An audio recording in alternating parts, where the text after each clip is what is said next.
हर गर्भवती के लिए सीताफल बहुत अधिक फायदा करता है। इसमें न्यूट्रिएंट्स की मात्रा भरपूर होती है। यहाँ तक कि अभी लास्ट बीबीसी की रिपोर्ट के हिसाब से सीताफल को दूसरे नंबर पर हाईएस्ट न्यूट्रिशनल वैल्यू वाला फल माना गया है। सीताफल में vitamin A, C, B1, B2, potassium, magnesium भारी मात्रा में पाए जाते हैं।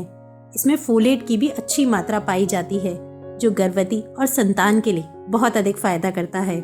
साथ ही संतान को तेज बुद्धि बनाने में भी मदद करता है। इसमें आयरन की मात्रा भी भरपूर होती है।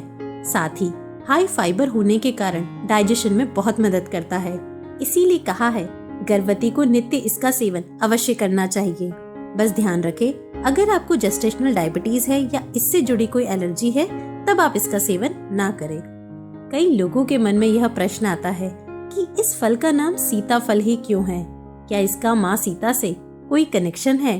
तो आज मैं आपको वह भी बताती हूँ, ताकि हम हमारी संतान को अपने पुराणों की कथाओं से भी जोड़ पाए। अभी कुछ समय पूर्व ही मैंने यह किताब पढ़ी थी, गगनगोचरी वसुंधरा। इसमें बताया गया किस प्रकार माँ सीता का जन्म खेत से हुआ। बताया गया माँ सीता को किस प्रकार बचपन से ही पेड़ पौधों से विशेष लगाव था। वे हमेशा अपने साथ कुछ बीज और फल अवश्य रखा करती थी। रामायण में भी प्रसंग आता है, शादी के बाद अयोध्या की फसल 3 गुना बढ़ गई थी। इस बुक में बताया जब रावण माँ सीता का हरण करके ले जा रहा था, तब माँ सीता ने रास्ते में कुछ बीज बिखेरे थे, जो अगले 4 महीने में उगकर बड़े हो गए, जिससे भगवान राम और लक्ष्मण को उन्हें ढूंढने में काफी सहारा मिला। कुछ लोग बताते हैं कि सीताफल के बीच में माँ का रूप होता है। जिस प्रकार माँ पूरे परिवार को बांध कर रखती है, उसी प्रकार सीताफल के बीच की लकड़ी पूरे फल को बांध कर रखती है। कुछ लोगों का यह भी मानना है कि जब माता सीता का हरण हो रहा था, तो उनकी आंखों से जो आंसू गिरे वही सीताफल के रूप में पौध लगी। आज भी इस फल को अंदर से खोलो तो इसका एक एक हिस्सा जो बीजों से ढका रहता है, वह एक आंसू के समान प्रतीत होता है।